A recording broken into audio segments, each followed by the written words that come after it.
ಹೋಗೋಗಿದೆ. ಇವ್ರು ಯಾಕೋ ಕರ್ಕೊಂಡ್ಬಂದಿದ್ದೀಯ?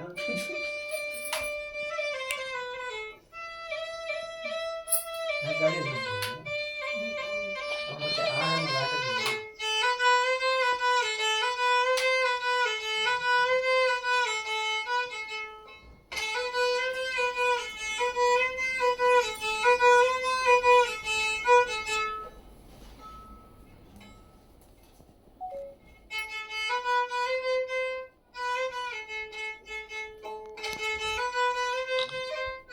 ಒಂದು ಯಾವ್ದಾದ್ರು ಒಂದು ಆಡ್ ಮುಗಿಸಿದ್ರು ಲೋನ್ ಇಲ್ಲ ಅಂತ ಹೇಳ್ತೀನಿ, ನಾಟ್ ಲೋನೇ ಇಲ್ಲ.